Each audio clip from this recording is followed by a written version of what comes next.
2024년 새해맞이 수련회는 2024년 12월 6일부터 8일까지 이렇게 진행됩니다.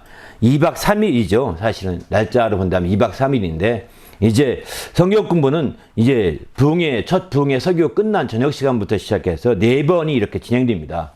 아마 홍보 영상 밑에 란에 그 수련회 프로그램 전체를 올려드릴게요. 한번 보시면서 해도 좋을 것 같습니다. 그렇게 해서 이제 하게 되는데, 성경 공부는 우리가 알다시피 이제 예수를 알자 3, 다시 말해서 감사걸음 특강을 이제 우리가 지난번에 올린 것을 보셨을 것입니다. 감사걸음 특강에 이어서 성경 공부를 계속 해나가고 있습니다. 이렇게 예수를 알자에 초점 두고 성경 공부를 하게 된 것은 예수를 알아야 열매 맺을 수 있거든요. 이번 수련의 주제는 열매로 하나님께 영광을이라는 슬로건을 걸었는데요. 이렇게 열매로 영광 돌리기 위해서는 무엇보다 그 기초, 그 밭이 중요한 겁니다. 바로 예수님을 안다면 예수님이 우리의 터전이 된다고 했거든요. 터가 된다고 하지 않았습니까? 터가 좋아야 되거든요. 밭이 좋아야 백배결실을 맺는 겁니다. 여러분이 예수를 잘 모르기 때문에 그 밭이 좋은 옥토와 같은 좋은 밭이 안 된 겁니다. 예수를 안다면 옥토와 같이 좋은 밭이 될 수 있기 때문에 우리가 주님 안에서 또 귀한 열매를 맺어갈 수 있는 거죠. 우리도 이제 주님 안에서 귀한 열매 맺기를 예수님의 이름으로 부탁드립니다. 그렇게 하기 위해서는 무엇보다 예수를 알아야 합니다. 예수를 알되 이제 밑거름 특강부터 또 덧거름 특강, 가을거름까지 다 한다면 더 말할 것도 없겠지만 최소한도로 우리와 같은, 여러분과 같은 수준의 사람들이 예수님을 고백한 말씀이 성경에 많이 나오거든요. 우리와 같은 사람들이 예수님이 직접 자기를 말씀했던 그 말씀들은 이제 밑거름 특강과 또 덧거름 특강 같은 말씀을 드렸습니다. 이제 이번 가을거름 특강에서는 예수님을 이제 제3자 입장에서 예수님을 말하고 있는 증언들을 중심으로 나누고 있는 거거든요. 그래서 감사거름 특강에서는 복음서 중심으로 복음서에서 제3자가 감사하고 막 했던 내용들을 이렇게 쭉 증거했던 내용들을 뽑아서 예수님은 어떤 분이신지 알게 하고 초점을 두었고요. 오늘 이제 성경 공부를 통해서는 복음서 이후에 사도행전부터 시작해서 계시록까지 도대체 거기서는 어떻게 예수님을 누구라고 말하고 있을까? 예수님은 어떤 분이라고 말하고 있을까? 여기에 초점을 두고 이제 성경 공부 교재를 만들었습니다. 그래서 이 첫 번째는 이제 1가와 2가는 이제 바울 서신을 통해서 예수님을 어떻게 증언하고 있을까? 예수님은 어떤 분이시라고 말씀하고 있을까? 여기에 초점을 두고 바울 서신에서 말씀하고 있는 내용들을 쭉 나누게 된 거죠. 그래서 그 말씀을 통해서 우리가 은혜를 받고 또 그 말씀을 통해서 정말 예수를 깊이 알아서 예수님이 우리의 터전이 되시고 예수님이 우리의 참 포도나무가 된다고 하지 않습니까? 우리는 가지고요. 그 나무를 직접 깊이 알아야 나무로부터 진액이 빨아 올릴 수가 있는 겁니다. 그럴 때 비로소 열매가 가능한 거죠. 그래서 우리는 주님 앞에서 더욱더 이런 열매를 맺는데 예수님을 통해서 맺어갈 수 있기를 부탁드립니다. 바울 서신을 통해서 로마서를 비롯해서 디모데 후서까지 바울 서신을 통해서 어떻게 예수를 증언하고 있는지, 예수는 누구누구다, 예수는 어떤 분이다, 이렇게 말씀하신 말씀만, 물론 뭐 예수를 구구절절하게 설명하고 이렇게 표현한 말씀들 많이 있지만 그런 말씀들 제외하고 이제 예수님 바로 어떤 분이다 라고 딱 부러지게 표현한 내용 중심으로만 이제 그 10가지 주제를 모았습니다. 바울서신 그 서론과 결론을 포함해서 12가지를 모아서 반반 나누어서 1가와 2가 이렇게 나누게 된 거죠. 그리고 3가 4가는 뭐냐? 또 바울사도가 말한 것 외에 또 대표적인 서신이 히브리서고 이런 말씀들이죠. 베드로와 야고보서, 요한 1서 이런 서신들이죠. 그런 서신들 내용들은 어떤 내용이냐? 또 사도행전도 있죠. 그래서 사도행전과 야고보서 말씀을 서론으로 했고요. 요한 1서와 요한계시록을 결론으로 해서 이제 결론 2파트, 서론 2파트 이렇게 했습니다. 그리고 나머지 10가지 주제는 히브리서 중심으로 이렇게 뽑았습니다. 히브리서에 초점 두고서 그래서 히브리서를 통해서 예수님이 어떤 분이라고 고백했는지, 예수님이 어떤 분이라고 얘기하고 있는지에 초점을 두고 10가지를 뽑아서 나누고자 이렇게 준비했습니다. 그래서 성경을 통해서 예수님을 확실히 알 수 있다면 우리는 우리 주 안에서 더욱더 놀라운 열매와 결실이 맺을 수 있을 거라고 확신합니다. 저녁 여러분이 믿음 안에서 이런 결실을 맺고 열매 있는 성도가 되시길 바랍니다. 할렐루야. 특별히 히브리서는요, 사실 짧지만 13장밖에 안 되는 짧은 성경이지만 예수님에 대해서 깊이 있게 다루고 있습니다. 구약 성경과 연결시켜서 구약 성경보다 더 좋은 언약, 더 좋은 약속, 더 좋은 모든 것이라고 계속 얘기하고 있습니다. 더 좋다는 표현도 많이 쓰고 있고요. 7번이나 쓰고 있고요. 또 더 나은 예수님이다. 더 나은 이름을 가지신 분이다. 더 크신 분이다. 이런 표현도 4번씩 씁니다. 이렇게 비교급을 씁니다. 그렇게 비교급을 써서 예수님이 구약시대에 어떤 것보다도 더 위대하시고 더 귀하고 더 존귀한 분임을 부각시키고 있거든요. 얼핏 여러분이 히브리서를 보게 되면 구약적인 용어들, 또 제사장들이나 이제 구약의 그런 용어들이 많이 나오다 보니까 생소해가지고 무슨 뜻인지 모르고 넘어가기 쉬운데 아닙니다. 조금만 몇 가지만 아시면 아마 히브리서를 통해서 주님을 깊이 만나게 될 겁니다. 할렐루야. 반면에 히브리서를 통해 깊이 만나는 반면에 이제 바울서신을 통해서는 많은 말씀이 쭉 늘어져 있지만 거기에 이제 군데군데 있는 말씀을 뽑아서 10가지 주제 만든 거죠. 히브리서는 짧게 13장밖에 안 되어 있지만 거기엔 너무 많이 깊이 있게 다루고 있기 때문에 10가지 주제를 같이 뽑은 것입니다. 그런데 이 히브리서 못지않게 예수님을 가장 잘 소개하고 있는 성경이 어디냐? 요한복음입니다. 요한복음.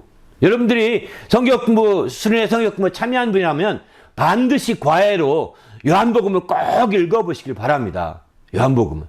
요한복음에서 강조하고 있는 것은요, 바로 예수님 스스로가 바로 하나님의 아들이요 하나님의 사람이라는 것에 대해서 바로 강조하고 있는데, 그 중에서도 강조하고 있는 것은 바로 예수님은 하나님의 보내신 자라고 하는 것을 강조하고 있습니다.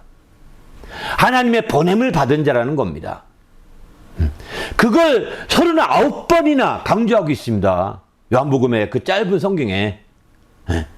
그만큼 예수님의 보냄받은 자, 이 보냄받은 자를 두 글자로 쓰면 어떻게 쓸까요? 사도라고 표현합니다. 히브리서에서는 그래서 예수님을 하나님의 사도라고 표현도 합니다. 우리가 믿는 도리의 사도라는 것입니다. 하나님의 보내신 자라고 사도라고 표현합니다. 반면에 이제 히브리서에서 소개하고 있는 예수님은 하나님의 보내신 자, 사도로서라기보다는 이 사도로서 소개되는 것은 요한복음에 많이 강조되어 있고, 반면에 사도행 히브리서에서 강조하고 있는 그 모든 말씀의 중심에는 예수님이 대제사장이신 예수님, 우리의 믿는 도리의 대제사장이신 예수님, 그분을 얘기하고 있습니다. 히브리서 3장 1절에 보면 믿는 도리의 사도이시며 믿는 도리의 대제사장이신 예수를 깊이 생각하라, 이렇게 말씀하거든요. 바로 믿는 도리의 대제사장에 대해서 히브리서는 깊이 얘기합니다. 대제사장이 뭘 하시죠? 대제사장이 가서 영원한 제사 드리는 게 대제사장이잖아요. 영원한 제사를 드리신 분이 예수라고 소개합니다. 대제사장은 그냥 들어가지 못하죠. 바로 피를 가지고 가야 되는 거죠. 바로 예수님이 자기의 피를 가지고 들어가셨다고 합니다. 대제사장이 궁극적으로 어디로 가죠? 성소에 들어가거든요. 지성소에 들어가거든요. 그런데 예수님은 바로 그런 하나님의 성소, 하나님의 성전에 들어간다고 말합니다. 그것을 히브리서에서는 참하늘에 들어가사라고 이렇게 표현합니다. 참하늘에 들어가신다.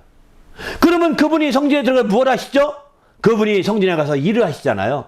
그 일 중에 대표적인 일이 바로 성전에 향을 펴서 그 속죄소까지 덮는 일입니다. 근데 그 일을 하신다고 히브리서는 강조합니다. 그러면 향이 뭘 상징하느냐? 요한계시록에 보게 되면 이 향연은 천사들이 향연을 가지고 올라가는데 그 성도들의 기도더라, 이렇게 여기 있습니다. 기도를 향해 가거든요. 그래서 예수님께서 바로 하늘에 올라가신 후에 우리를 위해서 간구하시는 겁니다. 하나님 우편에 앉으셔서 아 좋다 할렐루야 하면서 놀고 있는 것이 아닙니다.